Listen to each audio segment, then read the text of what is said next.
마라나타. 예, 예수님 이름으로 사랑하고 축복합니다. 우리 앞뒤 옆으로.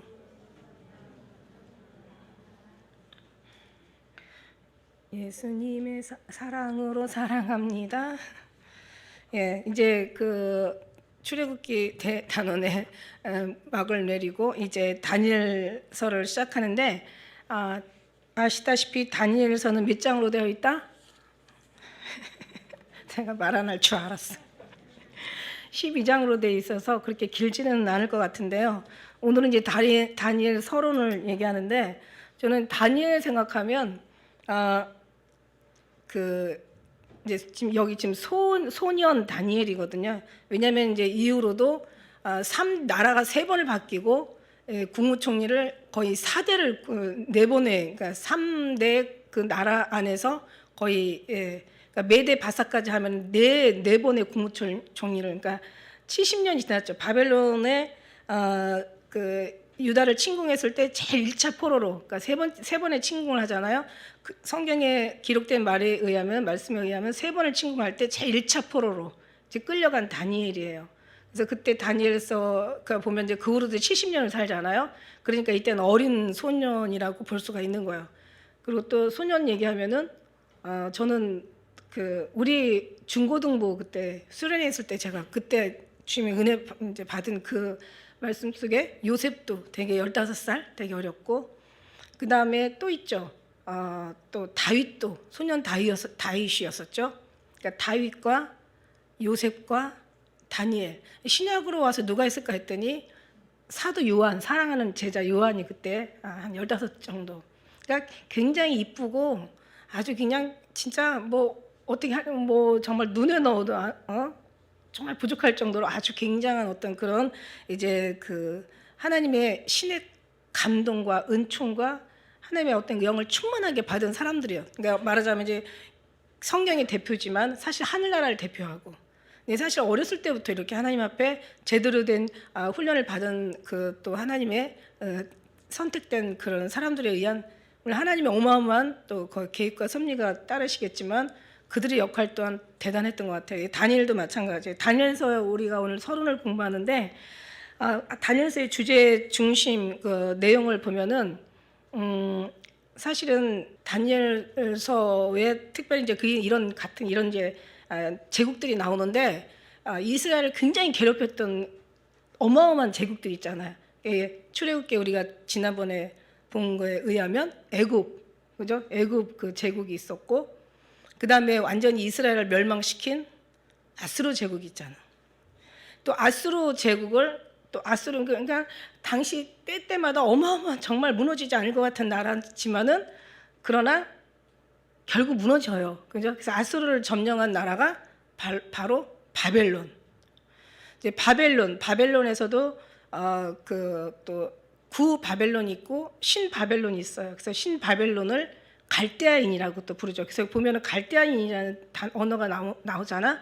이게 바로 신 바벨론을 얘기하는 거예요. 바벨론인데 이제 신 바벨론 갈대아인이라고 얘기해요. 그 다음에 이제 그 바벨론의 그 막 그 신상에 보면 금 같은 머리 신상인데 영원히 무너지지 않을 것 같은데도 나중에 바사에 의해서 나중에 바벨론이 점령을 당하잖아요. 바사가 또 엄청난 나라잖아요. 그런데 바사에 의해서 또 바사 또한 이제 그 다음 이제 헬라 제국에게 또 완전히 멸망을 당하죠. 근데 지금 우리가 얘기하는 거는 바벨론의 당시의 얘기를 우리는 지금 보고 있는 거예요. 그리고 또 그 엄청난 헬라 제국도 또 누구에 의해서, 그러니까 우리가 신약의 배경이 되는 그 로마에 의해서 또 완전히, 그래서 그 나라가 여기에 이제 계속 등장을 해요. 굉장히 그건 이제 우리가 또 볼 또 일이고, 이 어떤 나라가 흥하고 어떤 나라가 망할 때마다 항상 개입하시는 이는 누구신가? 하나님이세요. 우리 하나님, 아버지 하나님. 이 모든 나라가 흥하고 망하는 게 다 누구 손에 있다? 우리 아버지 하나님이라고 하면 안 돼. 이때는 우리는 우리 아버지에 다 있다라는 거예요. 그러니까 우리가 어떤 사람들이에요? 우린 대단한 사람들이에요. 여러분 그 자존감을 여러분 지키셔야 돼요. 하나님, 우리 아버지 하나님 아버지가 우리 아버지잖아, 그죠? 아버지의 손에 있다. 이제 이렇게 얘기할 수가 있고, 그래서 1장부터 6장까지는 우리가 이제 보면 이제 큰 두 단락으로 나눠지는데, 여러분이 바벨론 많이 읽으셨겠죠? 바벨론 우리가 한다고 하니까 많이 읽으셨죠? 네, 읽으셨을 거라고 저는 믿어 의심치 않습니다. 아니, 저는 막 준비하는데 여러분 준비 안 하면 안 되잖아. 바벨론에 보면은 1장에서부터 6장까지가 이제 한 단락으로 나눠서 이제 그 다니엘의 어떤 개인적인 어떤 그런 사건, 일어나는 일들, 이러게 돼서 이제 나와요. 그래서 1장에서 6장까지는 그렇게 해석하는데 무리가 없어. 근데 이제 진짜 힘든 건 뭐냐면 7장에서 12장까지는 전부 환상에 대한 얘기, 뭐 꿈에 대한 얘기, 이런 게 이제 주로 나오는데 이게 좀 해석이 필요한 거예요. 근데 이제 이게 해석하는 게 무리가 그나마 없는 거는 뭐냐면 계시록하고 연결이 돼요. 그러니까 학자들이 정말 다니엘이 없었다면 계시록을 이해할 수 없었고, 또 계시록이 없었다면 또 다니엘을 이해할 수 없었다. 그래서 다니엘서와 계시록, 특히 13장하고 17장은 아주 굉장히 같은 공통 이제 말씀에서 그 기록된 것들이 이제 같이 기록돼 있어요. 그래서 연결해 가지고 이해하고 해석할 만한 그런 이제 부분이 있다. 그래서 이제 다니엘은 우리가 알지만 이제 종말에 대한 사건들이 많이 나오죠. 종말에 대한 어떤 기록들, 그 다음에 이제 적그리스도의 출현, 적그리스도에 대해서 나오죠. 그 다음에 이제 언약을 갱신했다가 만들었다가 다시 그 파괴하는 그런 것들. 그러니까 말하자면 대환란에 대한 어떤 그런 예언들. 뭐 적그리스도가 당연히 출현하니까 뭐 대환란에 대해서 나오겠죠. 뿐만 아니라 예수님의 재림에서도, 초림과 재림에서도 이제 당연히 나오고요. 그 다음에 이제 천년 왕국에까지 이제 이게 기록이 돼요. 근데 너무 중요한 거면요, 왜 다니엘서가 이렇게 중요하냐면은 뭐 다 중요하지만 그 느부갓네살 왕이, 그러니까 말하면 바벨론이 바벨론에서 이스라엘, 그러니까 유대 포로를 잡아가기부터 시작한 하나님의 또 기록이 있단 말이죠. 이게 마태복음 1장 17절에 보면 그런 말씀이 있어요. 이제 그런즉 모든 대수가 아브라함부터 다윗까지 연례되어 다윗부터 바벨론으로 끌려갈 때까지 연례되어 바벨론에서 이관 후부터 예수님께서 오실 때까지 연례되더라. 그러니까 이게 역사를 기록하면서 굉장히 중요한 예수님의 탄생의 초림, 예수님의 그 알리는 그 굉장히 중요한 그 기록들, 그러니까 역사에 대한 기록들, 또 계산해 보면은 너무 딱 떨어지는 이제 그런 것들이 기록돼 있어요. 굉장히 이게 그래서 유대의 바벨론에 끌려간 이제 그 시점부터 시작해서 예수님 오실 때까지 이제 그게 이제 굉장히 중요하다는 거죠. 그 보면은 우리가 이 나라가 하나님께서 천지 창조하시고 그 다음에 6일 후에 하나님께서 7일째 안식하셨다는 것처럼, 그러니까 말하자면 하나님이 창조하셔서 아브람까지 사실은 연례되면은 그 2000년을 정확히 계산하면 2100년이거든요. 그러니까는 하나님 창조부터 아브람까지 연례되어 아브라함부터 오늘 여기 얘기한 이제 그 다윗까지, 또 그 다음에 다윗에서 바벨론에 이거할 때까지, 바벨론에서 그리스도까지 해서 다 해서 이게 4천년이에요. 4천년. 그리고 예수님께서 2000여 년 전에 오셔서 2000년 하면 6000년 되죠.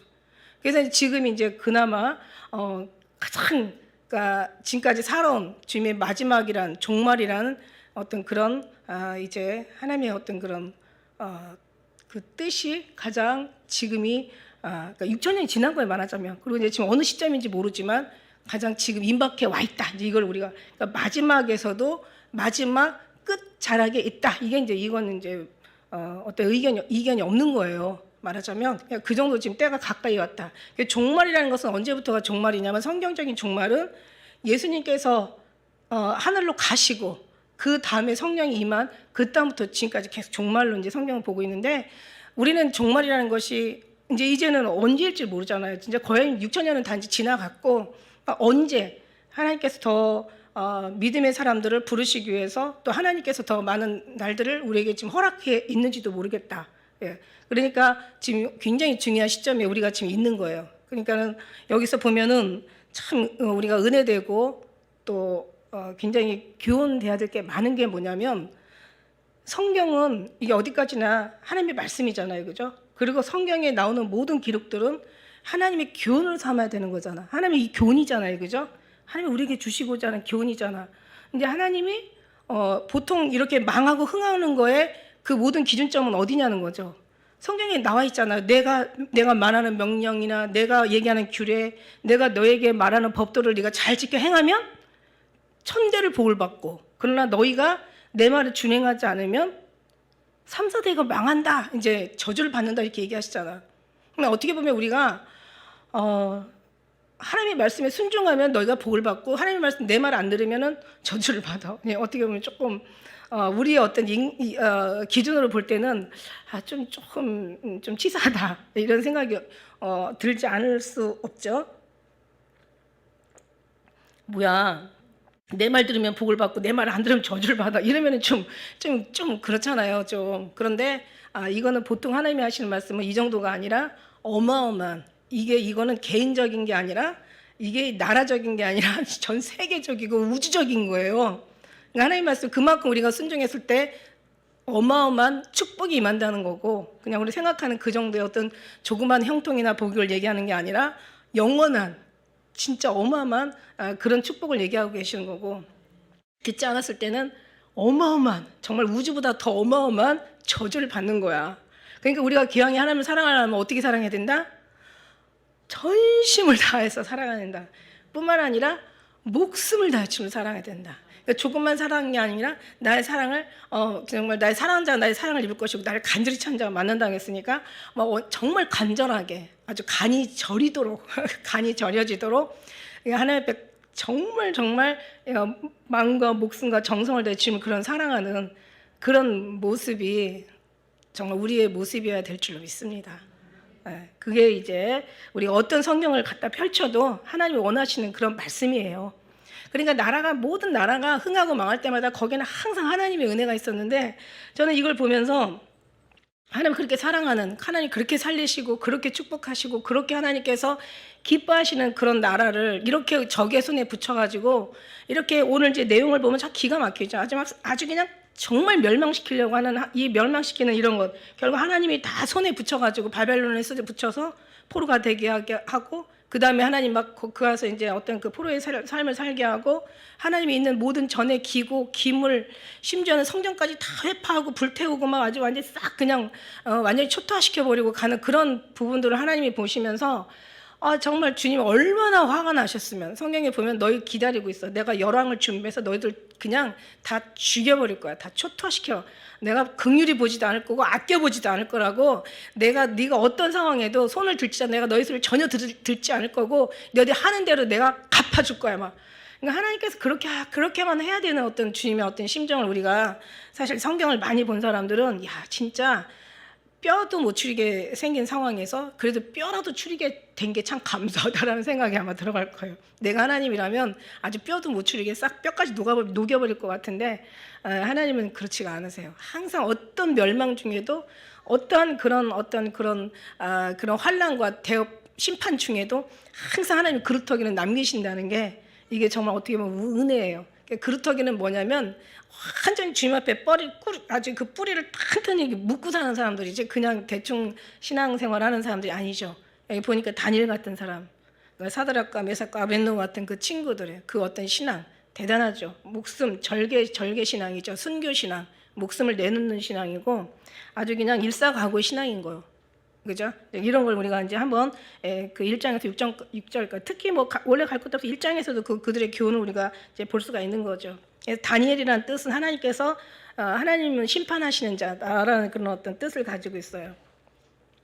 그래서 이스라엘 그 어떤 모든 역사의 그 흥함과 망함은 다 하나님의 신앙의 순종과 불복종에 있다. 그러나 하나님 앞에 나라가 망할지라도 그래도 이 다니엘 같은 사람, 뭔가 하나님 앞에 이 땅에 종말이 와서 심판이 이룰지라도, 그러나 하나님 앞에 믿음의 신조, 그러니까 신앙의 절개를 가진 사람들, 순교 신앙을 어떤 그런 목숨을 내는 어떤 순교의 신앙을 가진 사람들은 하나님께서 지켜주신다. 끝까지 지켜주신다. 그리고 어떻게 예수님 오실 때 그 사람들을 하나님께서 불러주신다. 그러니까 이제 목숨을 다 내놓고 살려면 어떻게 돼야 돼요? 완전히 세상의 삶의 모습과는 완전히 다르겠죠. 진짜 안 믿는 사람이 희귀 종자로 볼 정도로 우리는 그런 신앙을 당연히 하게 되겠죠. 그죠? 옛날이라고 그렇고 지금이라고 그렇지 않다라고 얘기할 수가 없어요.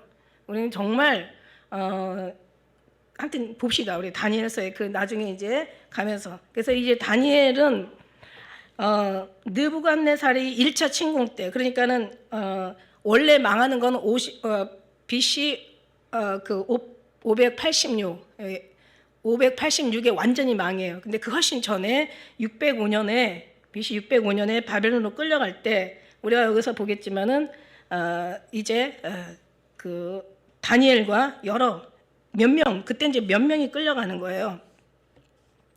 그래서 이제 그 1차 침공 때 이제 바벨론으로 끌려가죠. 605년, BC 605년, 그러니까 1차 포로예요.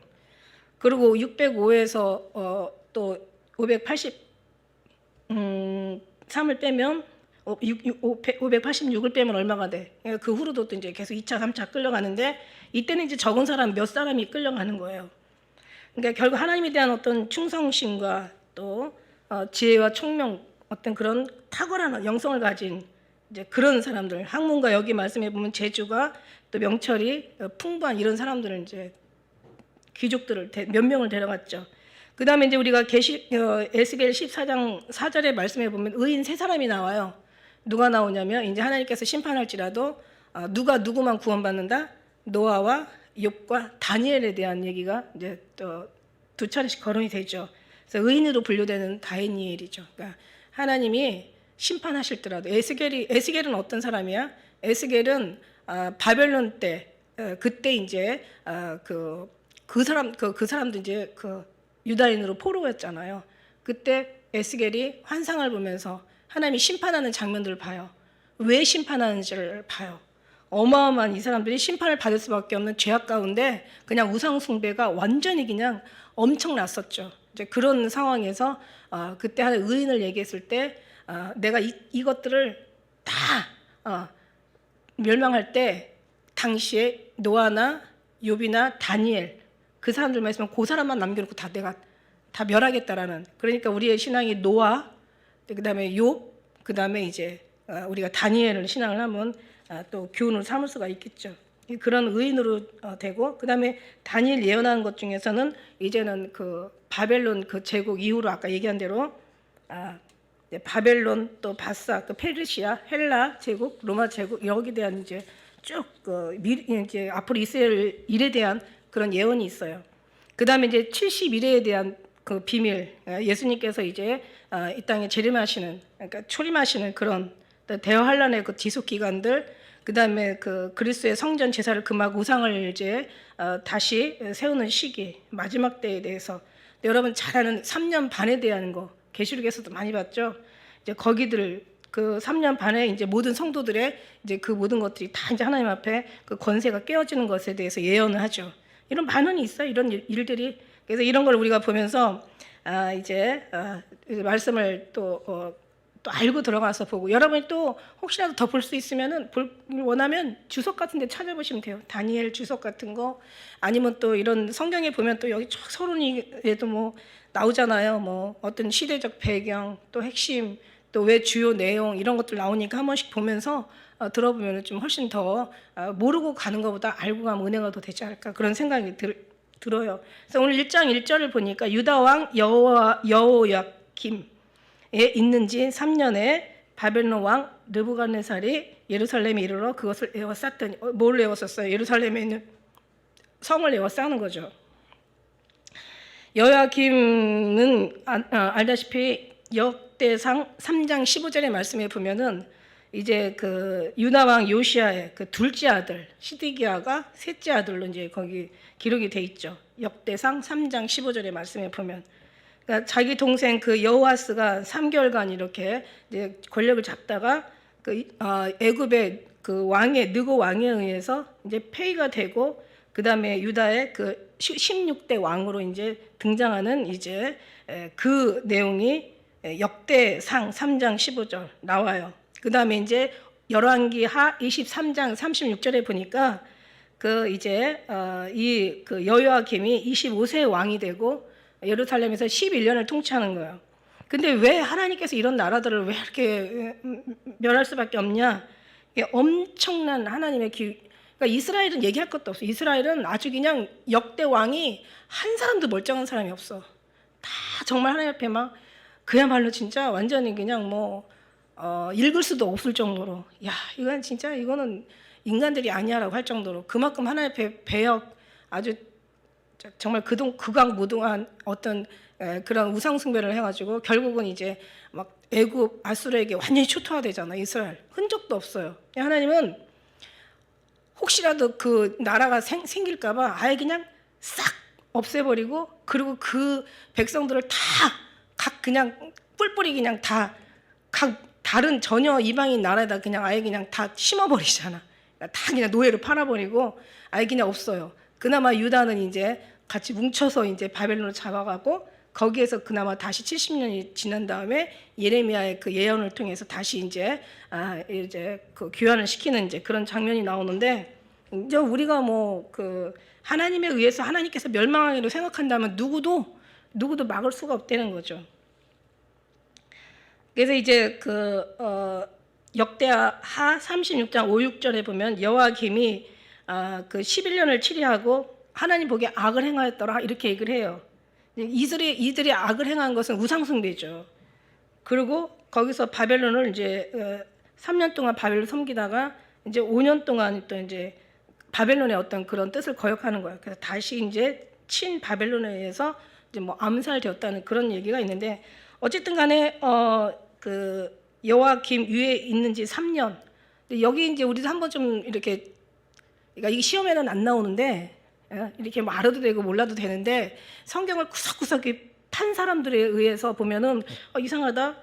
여호와김이 그 보위에 있는지 3년이 아니라 예레미야 22장 몇 장 예레미야 46장 2절에 보니까 4년으로 나와요. 4년은 뭐냐면 이거는 이제 뭐 어떻게 보면은 만 3년 4년 그러니까는 그 어떻게 보면 4년이 맞다라고도 얘기하거든요. 그러면 또 만 3년도 맞는 거고 다 맞대요.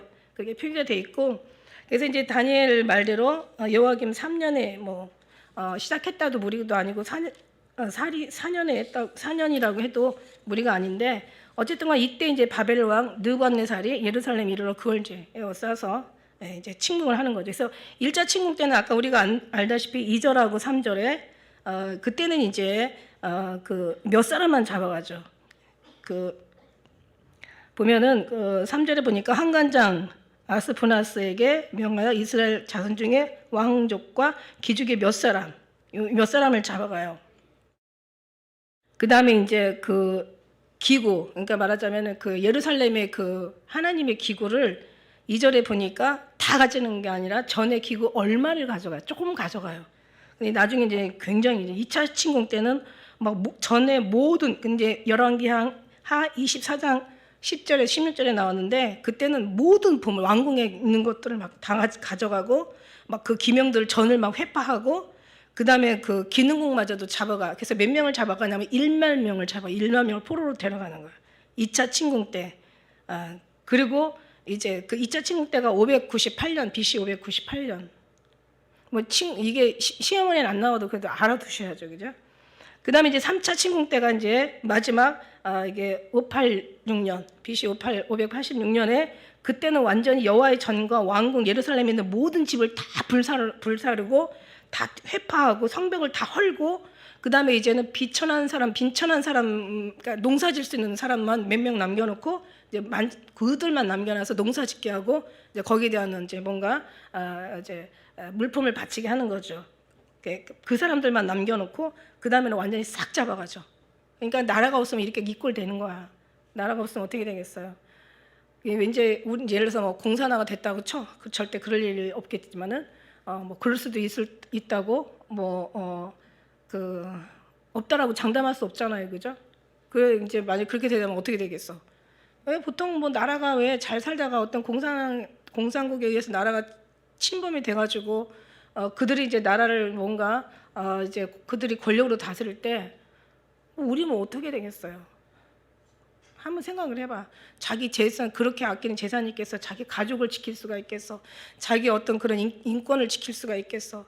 그냥 하나의 노예인 거죠. 그들의 어떤 그런 하나의 노예고, 인권이라는 것은 아예 없고, 자유라는 것 자체가 없고, 그냥 우리는 없는 거예요. 그러니까 죽음, 차라리 어떻게 보면 그 정도 되면은 산 자보다 죽은 자가 훨씬 더 낫다라고 얘기할 정도로 그런 일이 있으면 안 되겠죠. 우리도 지금 저 우크라이나 저런 것도 봐도 그냥 우크라이나에서 그냥 같이 공격하면 될 텐데 그냥 방어만 하고 있잖아요. 그렇게 되면 어떻게 되겠어요? 저한테 모르겠어. 아무튼 저렇게 언제 끝날지도 모르는 전쟁 속에서 보면은, 근데 저거는 그냥 막 전쟁이니까 뭐 뭔가 어떤 폭탄이 터져지면 총에 맞으면 죽겠지만은 그래도 어쨌든 간에 숨을 때라도 있잖아요. 그런데 공산화가 되면은 숨을 데가 없어요.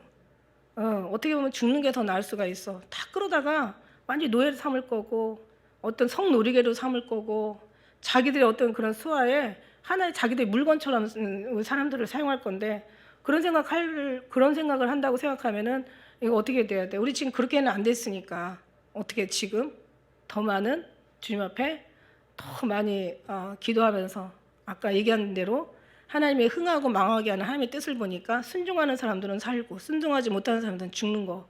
그렇다면 우리는 정말 그냥 사랑하는 게 아니라 목숨을 다해 사랑하는 게 맞다라고 생각합니다. 그게 성경이니까요, 그죠?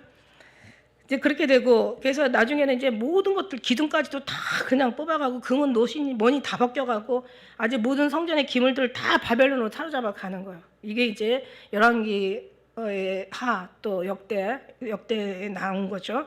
그래서 이제 2절에 보니까 주께서 유다 왕 여호야김 그다음에 하나님의 전 기구 얼마를 그의 손에 붙이심에 그가 그것을 가지고 신할 땅 자기 신의 묘에 이르러 그 신의 보고에 두었더라. 하나님의 모든 것들이 다 뺏겨가지고 신할이 어디에 신할이 어디예요? 그 성경에 보니까 그 신할이라는 것은 그 바벨 이 바벨 그죠? 바벨 그러니까 바벨탑을 쌓은 곳 거기가 신할이에요. 그러니까 하나님 앞에 범죄한 그러니까 바벨탑을 쌓은 그 신할 그러니까 말하자면 여기가 어디냐면 얘네들의 그러니까 바벨론의 신의 그러니까 신을 섬기는 이제 하나 얘네들이 예배당과 같은 전인 거죠. 얘네들의 전이야. 여기에 이제 갔다가 하나님의 모든 것들을 주는 거야. 그래서 이제 이 성경의 이 유다인 이스라엘 사람들, 그러니까 하나님의 백성이라는 사람들이 하나님 앞에 범죄한 내용들을 조금조금 보면은요, 하나님의 전에다가 어떤 짓을 했냐면은 산당을 세우고 거기다 이제 각종 이방 여인 데려오지 말라고 그랬잖아. 이방 여인들을 다 취하다 보니까 그 고대 이방 여인들이 다 자기 신들을 가지고 들어오는 거야. 그래서 말했잖아요. 그 솔로몬이 아가새는 왕후같이 12여 비비니 무수하다고 얘기하지만 원래는 본처가 300여 후처가 700이라고 얘기했잖아요. 그래서 본처라는 것은 다시 얘기하지만 그냥 일반적인 그 처가 아니라 각 나라에서 데려온 공주를 얘기한대요. 그러니까 이제 그만큼 각 나라에서 데려온 공주들이 어마어마한 신들을 가지고 왔겠죠. 그리고 이방 여인들이 또 그 지역에 이제 이방 여인들을 또 아내로 취하고 후궁으로 700을 그러니까 1000명을 어떻게 거느리고 살았나 몰라. 1000명 가능할까? 1000명이면은 어떻게 되고 뭘 먹고 살았는지. 이제 그렇게 이제 그 악을 행하는데 보니까 하나님의 그 성전 예루살렘에 산당을 세우고 바알단을 쌓고 아사라 목상을 갖다가 만들어 세우고 하늘의 일월 성신을 숭배하고 성전에 우상의 단을 쌓고 성전 마당에다 또 일월 성신의 단을 쌓고 흰놈의 아들 골짜기에서 자기 아들을 불에 태워 제물로 바치는 일이 있지 않나, 점치는 일이 있지 않나, 그 다음에 뭐 사술, 요술, 뭐 신접한 자의 그 박수들을 그곳에서 이제 어떤 그런 악한 행위를 하게 하는. 그러니까 아주 그냥 이거는 그 종교 종합 세트라고 해야 되나? 그러니까 모든 신들이 다 그 나라의 신들이 와서 같이 하나 예루살렘에 꽉. 그러니까 이게 이제 완전히 이게 다원 종교가 여기 이때부터 시작하는 거예요. 다원 종교. 끔찍하잖아요, 그죠? 이게 벌을 받을 수밖에 없잖아요, 그죠? 지금 완전히 다 유대교 무슨 그 다음에 또 뭐요, 이 천주교, 그 다음에 또 뭐예요, 뭐 기독교, 근데 불교 다 지금 해가지고 짬뽕 해가지고 지금 탄생한 그 단체가 WCC, 그죠? 근데 지금 이제 다원 종교, 그러니까 종교 종합 세트 지금 그렇게 만들어놨잖아요. 그럼 여기를 보면 어떻게 되겠어요? 이렇게 하나 앞에 철저하게 무너지고 다 그냥 뺏기고 죽임당하고 포로로 잡혀가고 모든 걸 다 잃고 이런 상황을 생각한다면은 지금 우리가 지금 이거를 한번 심각하게 하나님이 어떤 지금 분노하는 마음인가를 볼 수가 있는 거야. 그러나 정말 중요한 건 뭐냐면 이때는 의인 10명이 없었겠지, 그죠? 근데 지금은 하나님께서 교단이나 목회자들이 문제지 사실 성도들은 되게 순수해요. 성도들은 아무것도 모르고 그냥 권사님들 그냥 밤이면 밤 날이면 날 열심히 기도하시면서 그냥 이 나라를 사해달라고 하나님이 용서하시라고 뭔가 정말 그 살아계신 하나님을 진심으로 믿고 진심으로 호소하고 진심으로 기도하고 정말 중심을 다해 마음을 다해 뜻을 다해서 정말 부르짖는 성도들이 얼마나 많이 있겠어요. 뭐 이런 것도 아무것도 몰라. 그냥 하나님 살아계신 하나님을 또 사랑하면서 또 우리를 끝까지 사랑하되 죽기까지 사랑하신 정말 주님을 믿으면서 열심히 기도하시는 분들이 계시잖아요. 하나님이 그런 사람들의 중심을 보시는 거야. 그런 또 교회들을 하나님이 보시는 줄 믿습니다.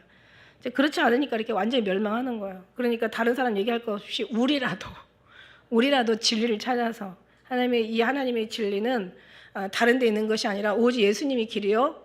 다른 데 길이 있는 게 아니라 예수님이 진리요. 다른 데 진리가 있는 게 아니라 예수님이 생명이란 말이야. 다른 데 생명이 있는 게 아니라 우리 주님만이 길이요 진리요 생명이 되는 거죠.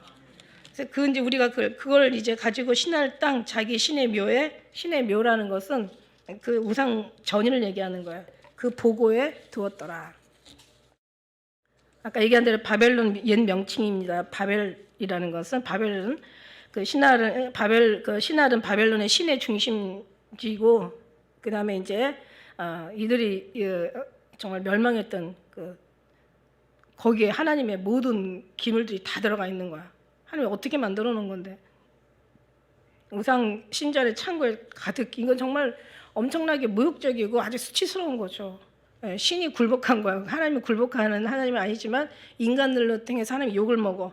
창세기 3장 17절에 너를 인하여 저주를 받고 너는 종신토록 수고하여 그 손을 먹으래. 그러니까는 땅이 너를 인하여 저주를 받는 거야. 그러니까 우리 잘못된 신앙인들 때문에 하나님이 수치와 모욕을 당하고 그 다음에 만물이 저주를 받는 거죠. 바르게 살지 못하면 결국 하나님의 영광을 가리게 되는 거죠.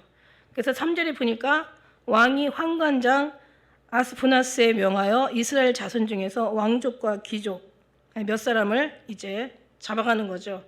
환관이라는 건 뭐 알다시피 넷이나 뭐 어떤 그런 내관들을 얘기하는 거죠. 이사야 39장 6절에도 보라 날이 이르르니 내 집에 있는 모든 소유와 이미 이사야를 통해서 이미 또 뭐 물론 이제 에스겔은 이제 이전에 바벨론에게 잡혀간 다음에 이제 에스겔은 예언한 사람이니까 에스겔 빼고 그다음에 예레미야 어마어마하게 예언 많이 했죠. 예레미야가 예언하다가 정말 몇 번을 죽을 뻔하고 예레미야, 이사야하고 예레미야 엄청 예언했죠. 그 중에서 이사야가 39장 6절에 보라 날이 이르리니 내 집에 있는 모든 소유와 내 열조가 오늘까지 쌓아둔 것이 모두 바벨론으로 옮긴 바 되고 남은 것이 없으리라 여호와의 말이니라. 얘기하면 뭐하냐고. 이제 곧 오시리니 지체하지 않으신다. 이제 오시면 이제 너의 세례 요한의 말처럼 이제 하나님께서 타작마당을 정하셔서 이제 알곡은 하늘의 창고에 들이시고 이제는 쭉정이를 다 불태운다.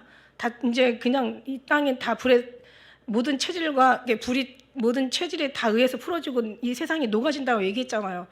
다 얘기했어요. 이미 다 말하였느니라. 근데 안 듣잖아, 그죠? 이사야가 그렇게 얘기했는데도 안 들어요. 지금도 마찬가지예요. 안 들어요.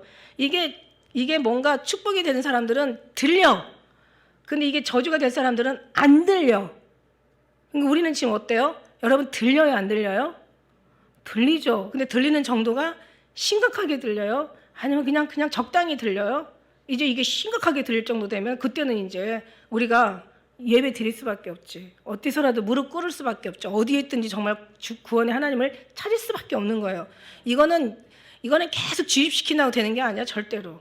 이건 절대로 거기서 나오는 게 아니에요. 이건 누구로? 하나님으로부터 말미암아 나오는 거야.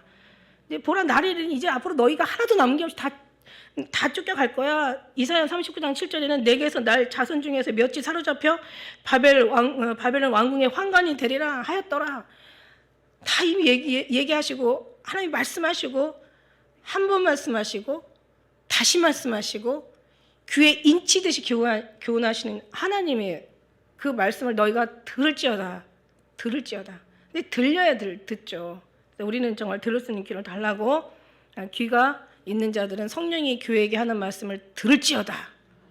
그러니까 이제 우리가 이건 지나간 세대고 지나간 역사고 이제 다시 도래할 역사가 지금 아직 남아 있잖아요. 그런데 이제 우리가 다니엘서에 보면은 정말 이 일이 일어날 것을 보면서도 다니엘이가 완전 혼절하잖아. 완전히 그냥 기절해 버리잖아요. 근데 우리는 지금 마지막에 있을 이 모든 것에 당할 사람들이야. 느껴져요? 그러니까 우리가 어떤 소리를 해도 우리는 정말 그런 느껴지는 그런 그 하나님의 가슴이, 하나님의 그 마음이, 심령이 우리에게 있어야 될 줄로 믿습니다. 보니까는 다니엘서 4장 1장 4절에 보니까 흠이 없고 아름다워. 저는 이거 흠이 없고 아름답다는 이 얘기를 제가 들으면서 다윗이 생각나서, 다윗이 용모가 막 준행하고 막 눈이 막 빼어났다고 표현하잖아요.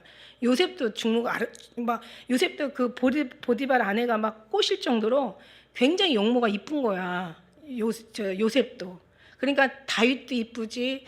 여기 보니까는 흠이 없고 아름답다라고 표현하고 있어요. 그리고 다니엘도 아름답지. 저는 흠이 없고 아름답다라고 얘기하면 이 사람들이 생각이 나는 거야. 흠이 없고 아름답다. 다윗도 그렇게 이뻤고 요셉도 그렇게 이뻤고 지금 이제 또 젊고 이뻤어. 그다음에 이제 그 지금 다니엘도 너무 이쁜 거야. 애들 보면은 왜 그러니까 지금 성년식 할 때 보면 아이들 이쁘잖아요. 여자든 남자아이들이든 이쁜데 거기에 하나님의 신의 어떤 그 충만한 영이 들어가니까 더 이쁜 거야. 그죠? 거기다가 이제 기도하면서 하나님을 만나잖아요. 하나님의 음성을 듣잖아요. 그러니까 모세도 구약의 율법에서 하나님을 대면하면서 얼굴이 막 빛이 나가지고 사람이 쳐다볼 수 없어서 수건을 덮을 정도 이뻤다고 그랬잖아요. 그러니까 하나님 영이 들어가면은 그만큼 더 이쁜 거예요. 그런 어떤 흠이 없고 아름다운, 그러니까 겉모습만 이쁜 게 아니라 이 내면에서부터 아름다움의 그 이쁜 것이 이제 영으로부터 이제 외면까지 전달이 되어지는 거죠. 그러다 보니까 이제 그냥 인간적인 재주가 아니라 하나님의 재주, 하나님의 주신 재주, 지식이 구비하고 그 다음에 학문에 익숙하고 왕궁에 모실 만한 소년을 데려오게 하였고 그들에게 갈대아 사람의 학문과 방언을 가르치게 하였고, 이제는 이제 우리의 어떤 정체성은 없어지고 이제 저쪽에 이제 정체성으로 채워지는 이제 그런 게 있겠죠. 우리도 하나님 앞에 하나님의 영이 들어가면 우리도 이쁘다. 할렐루야. 우리 하나님이 보시기에 이쁘면 이쁜 거야. 우리가 이쁘다 밉다 우리가 판단할 건 아니고 하나님이 이쁘면 이쁜 거야. 그래서 우리가 그 성경에도 보니까 이제 마지막 때 하나님 앞에 너희가 나타날 때 흠이 없고 거룩하게 해라. 뭐 이런 그런 말씀도 있어요. 그래서 우리가 한마디 더 하고 말씀을 찾아와서 한번 짚고 넘어가자면 계시록 14장에 1절부터 왜 우리가 늘 그러잖아. 신부의 거기 7가지. 항상 제가 몇 번을 설교를 했는데 신부의 7가지 거기 이제 그 조건, 그러니까 말하자면 신부의 자격이 나와요. 거기 말씀에 그런 말씀이 있잖아요. 그래서 보면 여자로 더불어 더럽히지 아니하고 정절이 있고, 또 어린 양이 어디를 인도하든지 따라가는 자고 사랑 가운데 구속을 받아 처음 익은 열매로 하나님과 어린 양에게 온전히 구속된 자, 속한 자라고 이렇게 나와요. 아름다운 거죠. 그래서 모든 재주를 통달하고, 재주라는 것은 여기 히브리어로 호크마 해가지고 그냥 이런 일반적인 어떤 학습의 능력 그런 거를 지혜를 떠나서 더 많은 어떤 아주 숙련되고 아주 그냥 이해력과 적응력이 빠른 뭔가 빼어나고 뛰어난 어떤 그런 참 대단하죠, 그죠? 그래서 그런 어떤 재주가 있는데 탁월한 재주를 가진 거야. 재주를 통달하여 그만큼 숙련되고 아주 빠른 적응을 잘하는 그런 걸 가르치죠. 지식이 구비하고 그다음에 학문에 익숙하고 지식이 구비하고 학문에 익숙하고, 이제 학문이라는 것은 맞다라는 히브리어로 맞다. 맞다. 외우기도 쉽겠어요. 그러니까 지능, 지식, 뭐 여러 가지 어떤 생각과 이 어떤 통찰력, 분별력, 학문에 의한 거기도 하지만은 뭔가 이게 타고난 이제 어떤 그런 재능을 얘기하는 거죠. 그러니까 성령이 임하면 이게 성령이 임하면 있잖아요. 그러니까 영혼만 성화되는 게 아니라 이게 삶도 분별력이 나와. 무슨 얘기인지 알죠? 하나님의 영의 통달을 되면 어떤 그런 영이 하나님 충만하신 영이 임하면 이 심령만 성화되는 게 아니라 이 촉이 이 육감, 오감이 있고 육신의 오감이 있고 또 이 혼의 육감, 홍은 혼에 나오는 건 육감이 육감. 여자들의 육감이 남자들보다 훨씬 뛰어나죠. 남자들은 조금 떨어져가지고 여자 못 이겨 절대로. 말이나 생각이나 어떤 삶에서 절대 이길 수가 없어. 그러니까 남자들은 그냥 다 그냥 여자 하는. 근데 또 그런 말이 있더라고. 여자 말 잘 들어도 패고하고 안 들어도 망신한대. 분별이 있어야 돼. 남자도 분별이 있어야 돼. 그러니까 어쨌든 그런 하나님의 이 영이 충만한 사람들은 이 내면만 성화가 되는 게 아니라 이 모든 것이 변한다. 다 혼도 변하고 영도 육신도 변하면서 뭔가 이런 어떤 분별력을 갖게 된다. 지혜나 어떤 총명이 있고 어떤 분별력이 있다라는 거죠. 거기다 이제 학문까지 익숙하면 더 좋겠지만 그러나 뭐 그런 사람들이 이렇게 많겠어요. 그래서 이제 그 모든 것이 하나님의 은혜 안에서 시작돼야 된다. 할렐루야. 왕실에 모실 만한 그런 소녀 결국 딱 맞는 거죠. 여기에서 왕실에 모실 만한 소녀를 데려오게 하였고 모신다는 것 자체가 이제 서게 하다라는 그런 의미가 있거든요. 그러니까 이제 이런 거죠. 그 훈련을 받은 다음에 그냥 받는 게 아니라 여기 보니까 3년을 받는 거야. 3년을. 그러니까 보세요. 느부갓네살 왕이 대단한 왕이죠. 바벨론의 바벨론의 제국의 완전히 금 같은 신상의 머리에 어떤 그런 최고의 우두머리 같은 사람이니까 바벨론이 어마어마한 이제 제국인데 거기에 왕 앞에 선다는 게 그냥 이게 설 수 있는 게 아니라 3년을 훈련을 받은 다음에 서야 되는 거예요. 이제 우리가 이런 걸 보면서 3년을 훈련을 받아. 근데 제가 이걸 보다 보니까 어떤 생각이 나냐면 아하수에로 왕 앞에 에스더가 서는데 몇 년을 준비를 해요? 몇 년? 네, 1년을 준비해요. 1년을 준비하는데 이렇게 6개월은 어떤 모략과 또 어떤 기름으로 또 한 6개월은 또 유향의 어떤 뭔가 또 향품의 기름진 것으로 이렇게 해서 몸을 이제 준비한 다음에 에스더는 1년을 준비하고 다니엘은 3년을 준비해요. 왕 앞에 나가기 전에 준비를 하는데 이런 걸 보면서 우리도 지금 이거 얘기하니까 딱 어떤 얘기가 제 입에서 나올 것 같아요? 성경은 뭐를 교훈한다? 성경은 예수님에 대해서 말하고 있잖아. 하나님에 대해서 하나님의 말씀이지 하나님의 책이잖아. 한마디로 하나님의 뜻이고 하나님이 우리에게 주시고자 하는 교훈이잖아. 그러니까 우리는 하나님 앞에 나갈 때 이제 예수님 재림하시면 우리는 이제 하나님의 왕으로 나가는 거예요. 그죠? 그러면 여러분 3년 준비해서 되겠어요? 1년 준비해서 되겠냐고. 엄청나게 준비하고 훈련하고 연단 받아야 되겠죠. 근데 우리의 소원은 뭐야? 연단 없이 가는 거. 훈련 없이 그냥 잘 먹고 잘 살다가 가는 거. 그런 일이 일어나지 않아요. 절대로. 절대 있을 수 없어요. 그럼 성경이 아니더라고요. 보니까. 그래서 고난에도 기뻐하라 감사하라. 왜? 그 고난의 목적이 고난 자체만으로 보면 절대 기뻐하고 감사할 일이 전혀 없죠. 일도 없어. 근데 이 고난과 이 하나님 앞에 연단은 뭐냐면 하나님 나라에 잘 서기 위함인 거야. 하나님의 서기 위함이야. 고린도후서 4장 14절에는 주 예수를 다시 살리시니가 예수와 함께 우리도 다시 살리사 너희와 함께 그 앞에 서게 하실 줄을 우리가 아노니. 앞에 설 때. 그죠? 뿐만 아니라 로마서 9장 11절에는 자 보세요. 그 자식들이 아직 나지도 아니하고 무슨 선이나 악을 행하지 아니한 때에 택하심을 따라 되는 하나님의 뜻이 행위로 말미암지 않고 오직 부르시는 이에게로 말미암아 서게 하려 하사. 우리를 서게 하시는 누구예요? 하나님이 우리를 그 앞에 서게 하려 하사. 이렇게 하나님 거룩함으로 그로 말미암아 서게 하려는 거지 우리가 서라는 그런 얘기는 절대로 아니에요. 네가 잘해서 서라는 그런 얘기가 아니라 너의 마음 준비해. 하나님께서 너를 잘 서게 할 수 있도록 이제 하나님이 말미암아 하신다는 거죠. 그러니까 이렇게 하나님 앞에 이렇게 일반 일개 왕 앞에 나가는데도 이렇게 준비하고 또 얼마나 벌벌벌 떨리겠어요. 왕 앞에 나가 선다는 것 자체가 담대한 사람도 떨릴 것 같아. 뭐 그냥 우리가 안 볼 때는 뭐 아이고 막 대통령 욕하고 어쩌고 저쩌고 하지만 청와대를 불러가지고 왕 앞에 나간다고 생각한다면 내가 평상시에 그렇게 막 쏘아붙던 욕을 할 수가 있겠냐? 못하지. 이미 거의 어떤 권세가 있는데 안 되잖아요. 근데 우리도 마찬가지. 하나님 앞에 그 권위 아래 누구도 떨지 않을 사람 없다. 그러니까 우리도 지금 열심히 실컷 있는 동안에 준비해야 된다라는 거예요. 맞습니까? 그다음에 이제 그 갈대아 그 사람 학문가 이제 방언을 가르치게 하는 거야. 결국 뭐냐면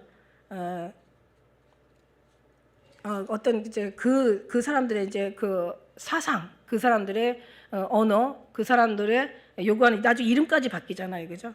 완전히 자기 정체성은 없어지고 이제 그 나라의 그 이제 주도권 나라의 하나의 그냥 진짜 노예처럼 되는 거죠.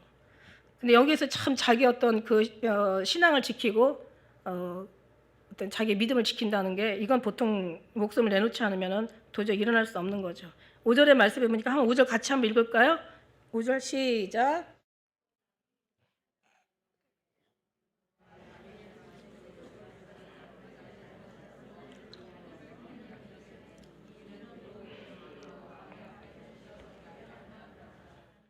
아멘. 왕이 지정하여 자기의 어떤 진미와, 그러니까 여기서 나오는 것은 진미라는 것은 여기는 항상 모든 것이 우상하고 다 연결이 되는 거예요. 그래서 왜 사도 바울도 시장에서 뭔가 물건을 팔 때 묻지 말고 먹어라.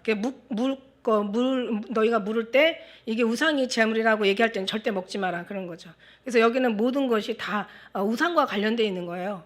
고대의 어떤 이제 그 어떤 왕의 삶은 당연히 우상과 관련돼 있는 건데 이제 거기에서 나오는 이제 우상의 제물을 얘기하는 거죠. 그래서 그런 진미, 그다음에 포도주, 뭐 신에게 붓고 나온 우리는 관제라고 하죠. 그러니까 신의 포도주를 붓는 제사를 관제로 드린다고 하는데 어쨌든 여기에서는 이제 신에게 드린 어떤 포도주 날마다 그 쓸 것을 주어 3년을 기르게 하였으니 이는 그 후에 그들의 왕 앞에 모셔 서게 아까 얘기한 대로 이제 왕 앞에 서기 위해서 하려 함이었더라. 이제 여기에서 이제 문제가 되죠.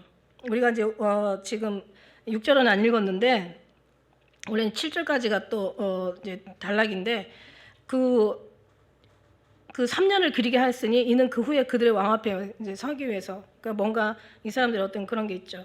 그래서 그들 중에서 이제 4명의 6절부터는 그 4명의 그 다니엘 친구 3명에서 다니엘까지 4명이 관련돼서 이제 그 먹는 거에 관련돼서 자기를 더럽히지 않기 위해서 이 사람들이 이 4사람이 뭔가 가결하고 마음을 정한 거예요. 마음을 정했다는 것은 엄청난 각오를 했다는 거죠. 그래서 뜻을 정하여라고 이게 나오잖아요. 뜻을 정하였다는 것은 이건 정말 그냥 먹고 안 먹는 게 아니라 내 목숨이 걸려 있는 거야. 이걸 안 먹으면 이제 죽음이고 이거를 이제 먹으면 이제 어쨌든 목숨은 사는지만 하나님 앞에 이게 범죄로 이제 이 사람들은 느꼈던 거죠. 근데 이게 이제 목숨하고 연결되어 있는 어떤 그런 상황이기 때문에 그거를 이제 뭔가 그래도 하나님 앞에 범죄하지 말아야 되는 것이 더 이게 이 사람들한테는 신앙이었고 신조였기 때문에 이제 뜻을 정한 거죠. 이제 각오를 하는 거야. 뜻을 정하다는 것은 아주 마음을 아주 단단히 먹고 이제 마음을 굳혀가지고 다른 타협이 없이 이제 완전히 하나님을 지키기 위해 결국 자기 신앙을 지키는 거죠. 신앙을 지키기 위해서 이제 아주 마음에 굳게 이제 다짐을 하고 각오를 하는 게 이제 뜻을 정하는 거죠. 그래서 뜻을 정해서 나중에 이제 죽으면 죽으리라. 이제 그러면서 이제 환관장하고 타협하는 이제 그런 장면이 이제 뒤에 나오는 거죠. 여러분 많이 알았겠지만은 그래서 어쨌든 이런 모습들을 보면서 뭐 길게는 안 갈 거예요. 12장이니까 한 15회 정도로 하면 끝날 것 같기는 해요. 그래서 거기에 좀 대충 맞춰가지고 그래서 여러분한테 이제 이 다니엘서를 좀 한번 저도 은혜를 받아가면서 공부해가면서 또 여러분 또 같이 우리가 은혜 받기를 원합니다.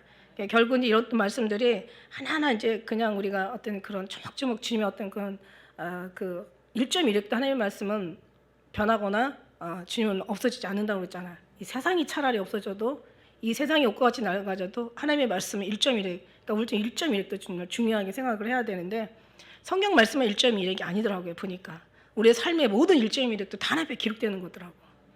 엄청 그러다 보니까 가면 갈수록 어떻다 마음이 되게 거룩한 부담이 된다.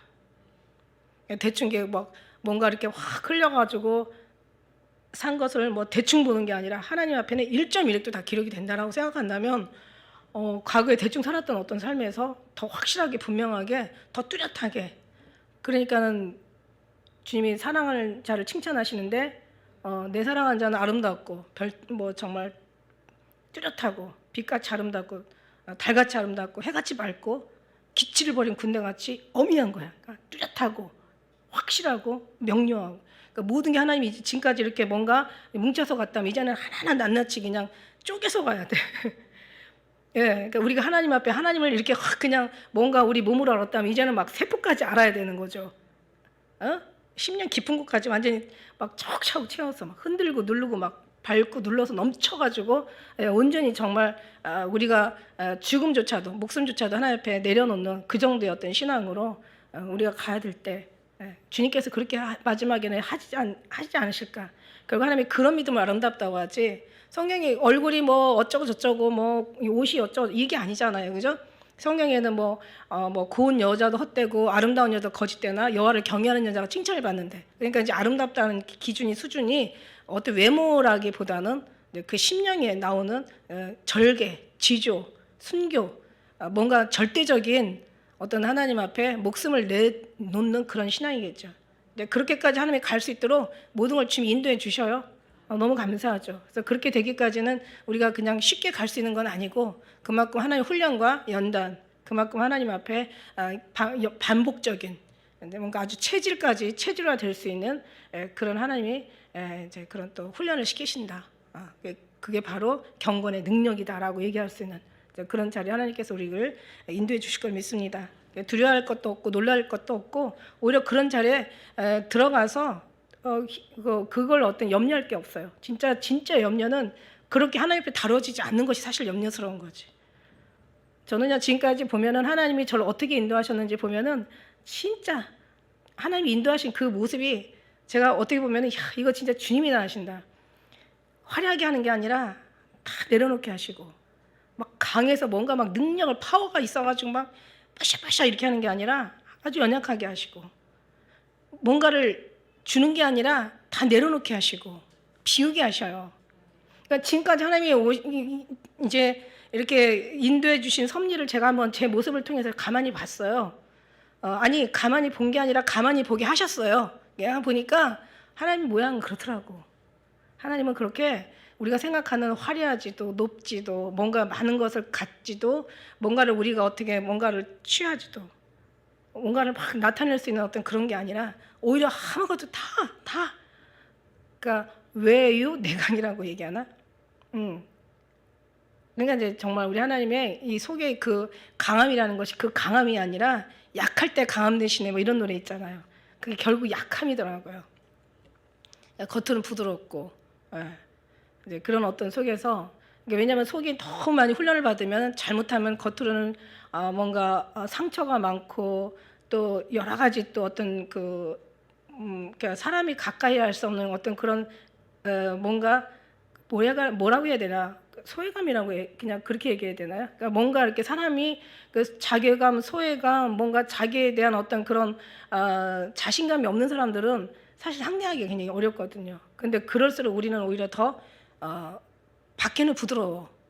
훈련 받을 때를 받아서 더 이상 뭐 이건 아니다라고 뭐 주장할 것도 없고 꼭 이거야만 된다라고 막 붙잡을 것도 없고 그냥 모든 건 다 그냥 막 성질 낼 것도 없고 뭐가 있다고 기뻐할 것도 없고 없다고 슬퍼할 것도 없고 뺏겼다고 분노할 것도, 그러니까 지금 막 계속 그렇게 되는 거야. 그러나 이 속에서는 그냥 정말 하나님 앞에 말없이 내려놓는 거죠. 비우는 거죠.